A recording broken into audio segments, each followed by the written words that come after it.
Welcome to spark kitchen. இன்றைக்கி நம்ம சேனலில் பார்க்க போகிற வீடியோ ஒரு ஹெல்த்தியான கேரட் வச்சு ஒரு சூப்பரான ரசமெல்லாம் எப்படி பண்ணுறதுன்னு தான் பார்க்க போகிறோம். இது கேரட் பிடிக்காதவங்களுக்குலாம் இந்த மாதிரி செஞ்சு கொடுத்தீங்கன்னா கேரட்னே தெரியாமல் சாப்பிடுவாங்க, அந்தளவுக்கு டேஸ்ட்டாக இருக்கும். இது வாங்க எப்படி செய்கிறதுன்னு பார்க்கலாம். இதுக்கு நான் கேரட் எடுத்திருக்கேன். நான் சின்ன சைஸ் கேரட்னால 4 எடுத்திருக்கேன். நீங்கள் சைஸ் பெருசாக இருந்துச்சுன்னா 2 கேரட் எடுத்திங்கனாவே போதும். இதே கேரட்டுக்கு பதிலாக நீங்கள் பீட்ரூட் கூட வச்சு செய்யலாம். கலர் மட்டும்தான் டிஃப்ரென்ஸ் ஆகும், மற்றபடி டேஸ்ட் எல்லாமே சூப்பராக இருக்கும். நம்ம எடுத்த கேரட்டு தோல் எல்லாமே சீவிட்டு நல்லா கழுவிட்டு இதை சின்ன சின்ன பீஸாக கட் பண்ணி எடுத்துக்கலாம். எடுத்தாச்சு. இதை இப்போ மிக்ஸி ஜாரில் சேர்த்துற போகிறோம். இதை சேர்த்துட்டு நல்லா ஃபைன் பேஸ்ட்டாக அரைச்சி எடுக்க போகிறோம். கேரட்டை மட்டும் அரைக்க முடியாது, அதனால் கேரட் கூட ஒரு 1/4 கப் பால் சேர்த்துருக்கேன். சேர்த்துட்டு இதை மூடி போட்டு நல்லா ஃபைன் பேஸ்ட்டாக அரைச்சி எடுத்துக்கலாம். பாருங்கள், பேஸ்ட் நல்லா இந்த அளவுக்கு இருக்கணும். இப்போ ஸ்டவ் ஆன் பண்ணி கடாய் வச்சுட்டு கடாயில் 1 டேபிள் ஸ்பூன் நெய் சேர்த்துருக்கேன். இது கூடவே நம்ம அரைச்சி வச்சுருக்க கேரட்டையும் சேர்த்துடலாம். ஸ்டவ்வை மீடியம் ஃப்ளேமில் வச்சுட்டு கேரட்டோட பச்சை ஸ்மெல் போகிற அளவுக்கு நல்லா இதை கிண்டி விட்டுடலாம். இது பச்சை ஸ்மெல் போய் கேரட் பாதி அளவுக்கு வேகணும். அந்த அளவுக்கு ஸ்டவ்வை மீடியம் ஃப்ளேம்லேயே வச்சு நல்லா கிளறி விட்டுட்டே இருந்தீங்கன்னா கொஞ்சம் கொஞ்சமாக கேரட் தண்ணிலாம் வற்றிட்டு கொஞ்சமாக ட்ரை ஆக ஆரம்பிக்கும். அவ்வளோதான். இப்போ இந்த ஸ்டேஜில் இது கூட நம்ம 2 டேபிள் ஸ்பூன் சீனி சேர்த்துருக்கோம். சீனி ஸ்வீட்டுக்கு ஏற்ற மாதிரி சேர்த்துக்கோங்க. 2 டேபிள் ஸ்பூன்லேருந்து 3 டேபிள் ஸ்பூன் வரைக்கும் கூட சேர்த்துக்கலாம்.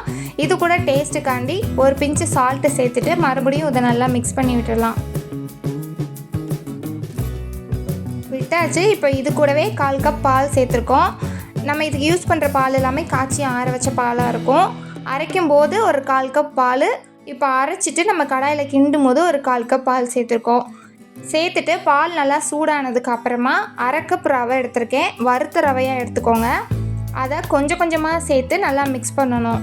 கட்டி பிடிச்சிடக்கூடாது. ஸ்டவ்வை லோ ஃப்ளேமில் வச்சுக்கோங்க. ரவையை கொஞ்சம் கொஞ்சமாக சேர்த்துட்டு ஒரு கையில் கிளறிட்டே இருக்கணும். ரவையை மொத்தமாக போட்டுட்டு கிண்டாமல் விட்டுட்டிங்கன்னா அங்கங்கே கட்டி பிடிச்சிரும். அதுக்காக தான் சொல்கிறேன். ரவையை கொஞ்சம் கொஞ்சமாக சேர்த்துட்டு ஒரு கையில் நல்லா மிக்ஸ் பண்ணிகிட்டே இருக்கணும்.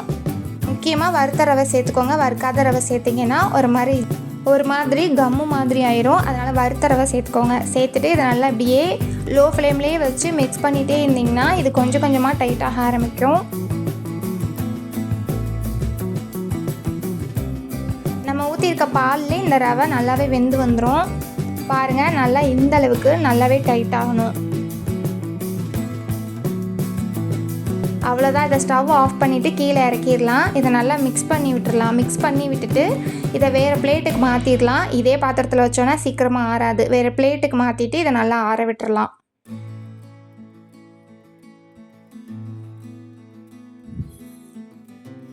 அவ்வளோதான். நல்லா ஆறுனதுக்கப்புறமா கையில் கொஞ்சமாக நெய் தடவிட்டு இதை கொஞ்சம் கொஞ்சமாக எடுத்து நம்ம உருட்ட போகிறோம்.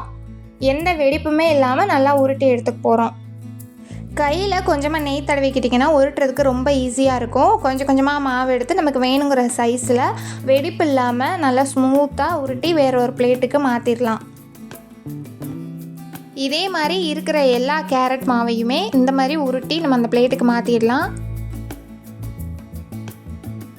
நீங்கள் பீட்ரூட் வச்சு செஞ்சிங்கனாலும் இதே மெத்தட் தான். அதே பீட்ரூட்டை தோலெல்லாம் எடுத்துகிட்டு குட்டி குட்டி பீஸாக கட் பண்ணி மிக்ஸி ஜாரில் சேர்த்துட்டு பால் சேர்த்து நல்லா அரைச்சிட்டு இது எப்படி பண்ணுறோமோ அதே தான் பண்ண போகிறோம்.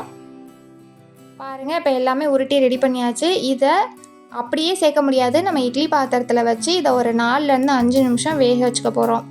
அப்போ தான் நம்ம இதை பாலில் சேர்க்கும்போது அந்த உருண்டை உடையாமல் இருக்கும்.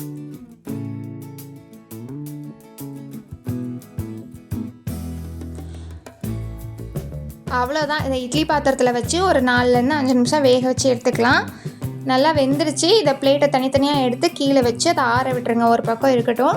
இப்போ ஸ்டவ் ஆன் பண்ணி கடாய் வச்சுட்டு அதில் நான் 1/2 லிட்டர் பால் எடுத்திருக்கேன். இது நீங்கள் காய்ச்சின பாலாக இருந்தாலும் ஓகே, காய்ச்சாத பாலாக இருந்தாலும் ஓகே.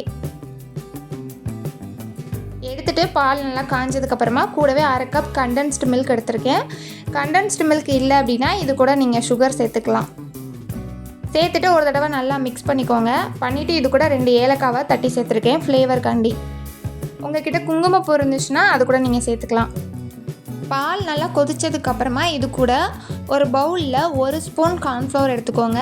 அது கூடவே காய்ச்சின பால் சேர்த்துட்டு கட்டி இல்லாமல் நல்லா மிக்ஸ் பண்ணிக்க போகிறோம். இது மிக்ஸ் பண்ணிவிட்டு இதே பாலில் தான் சேர்க்க போகிறோம். ஸ்டவ்வை மீடியம் ஃப்ளேமில் வச்சுட்டு நம்ம இந்த கார்ன்ஃப்ளவர் மிக்ஸை இது கூட சேர்த்துடலாம். ஹை ஃப்ளேமில் வச்சிங்கன்னா சேர்த்த உடனே ஒரு மாதிரி கட்டி கட்டியாக ஆயிரும். சேர்த்துட்டு இதை நல்லா மிக்ஸ் பண்ணி விட்டுடலாம். இது சேர்க்கும் போது பால் நல்லா திக்காகி நல்லா க்ரீமியாக இருக்கும். அவ்வளோதான், பால் நல்லாவே கொதிச்சிருச்சு. இப்போ நம்ம வேக வச்சுருந்த அந்த கேரட் உருண்டையெல்லாம் இதில் ஒன்று ஒன்றா சேர்த்துடலாம். அந்த உருண்டை சேர்த்ததுக்கப்புறமா நீங்கள் ஸ்டவ்வை ஹை ஃப்ளேமில் வச்சுக்காதீங்க, மீடியம் ஃப்ளேம்லேயே வச்சுருங்க.